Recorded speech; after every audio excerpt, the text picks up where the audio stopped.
नमस्कार मंडळी, श्री स्वामी समर्थ. आज 13 फेब्रुवारी गुरुवार गुरुप्रतिपदा दिवस आहे. अत्यंत महत्त्वाचा आणि खूप छान असा दिवस आहे. पहा, या दिवसाचा आपल्याला फायदा करून घ्यायचा आहे. सर्वांनी या दिवशी पूजा करायची आहे, नैवेद्य दाखवायचा आहे, तसेच कोणता अध्याय वाचायचा हे मी या व्हिडिओमध्ये पूर्ण सांगणार आहे. व्हिडिओ कुठेही स्किप करू नका, शेवटपर्यंत पहा. नवीन असाल तर सबस्क्राईब करायला विसरू नका. गुरुप्रतिपदा हा दिवस दत्त अवतार श्री नृसिंह यांचा शैल्यगमनाचा दिवस मानला जातो.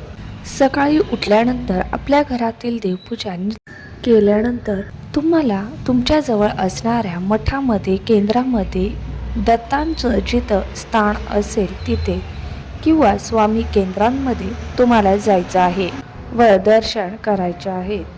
पहा, घरामध्ये तुमच्या नृसिंह सरस्वतींचा जर फोटो असेल किंवा स्वामींचा तर असतोच, दत्त महाराजांचा असेल तर तुम्हाला एका पाटावर तो फोटो ठेवून त्यावर तुम्हाला गंध अक्षदा वाहायच्या आहेत, फुलं अर्पण करायचे आहे, धूप दीप लावून घ्यायचा आहे.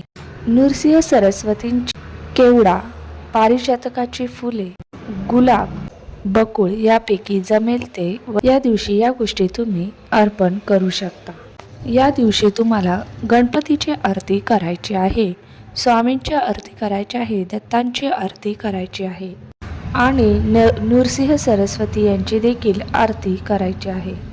या सर्व गोष्टी तुम्हाला गुगलवर मिळतील. तुम्ही यूट्यूब लावा आणि शांतपणे सर्व पूजा करा. या दिवशी तुम्ही 11 माळी श्री स्वामी समर्थांचा जप करायचा आहे.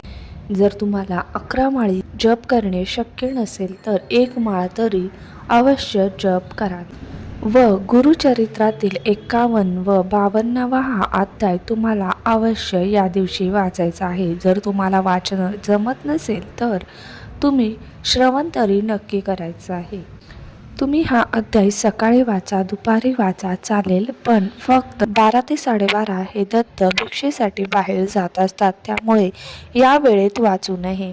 तुम्हाला 51 आणि 52 अध्याय वाचायचाच आहे, कारण या दिवशी ही अतिशय महत्त्वाची सेवा आहे व याने तुम्हाला चांगले फळ मिळते. तुम्हाला या दिवशी महाराजांच्या आवडीचा नैवेद्य अर्पण करायचा आहे. तुम्ही हा जर नैवेद्य अर्पण केला तर तुम्हाला महाराज सर्व अडचणीतून बाहेर काढतील. आपण दुपारी जेव्हा जेवण करत असतो त्याच्या आधी तुम्हाला 6 नैवेद्य करायचे आहे. 6 नैवेद्य म्हणजे पुरीसारखे पोळ्या लाटायच्या आहेत. त्यावर वरण, भात, घेवड्याची भाजी आणि शिरा, गोड काहीतरी तुम्ही ठेवू शकता. घेवड्याची भाजी ही महाराजांना अतिशय प्रिय आहे, त्यामुळे ती अवश्य करावी. या फोटोमध्ये तुम्हाला दिसेलच. पहिले 6 नैवेद्य कोणाला तर पहिला तुमच्या कुलदेवीसाठी, दुसरा नारायणांसाठी, तिसरा दत्त महाराजांसाठी, चौथा नृसिंह महाराजांसाठी, 5वा स्वामी समर्थांसाठी आणि 6वा श्री भगवती गायत्री माता यांच्यासाठी. ते पुरीसारखे असणार आहे. ते पुरीवर तुम्हाला वरण, भात, घेवड्याची भाजी व गोड असा शिरा सर्व ठेवून 6 नैवेद्य एका ताटामध्ये ठेवायचे आहेत. सर्वांवर तुळशीपत्र अवश्य ठेवायचे आहे व तुम्ही जर पूजा मांडली असेल किंवा तुमच्या देवघरासमोर तुम्हाला हे नैवेद्य ठेवायचे आहे व तुम्ही पुन्हा आरती करायची आहे, त्यांचे स्मरण करायचे आहे. यानंतर तुम्हाला बेसनाचे लाडू हा नैवेद्य सायंकाळी महाराजांना ठेवायचा आहे व हा प्रसाद आपण सर्वांनी ग्रहण करायचा आहे.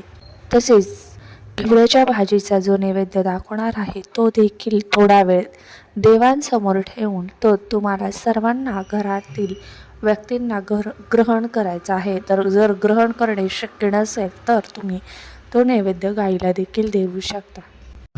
तर ही सुवर्ण संधी तुम्ही अजिबात सोडू नका. तुमच्या अडचणीतून, दुःखातून तुम्हाला नक्कीच मार्ग मिळेल. श्री गुरुदेव दत्त, श्री स्वामी समर्थ महाराज की जय.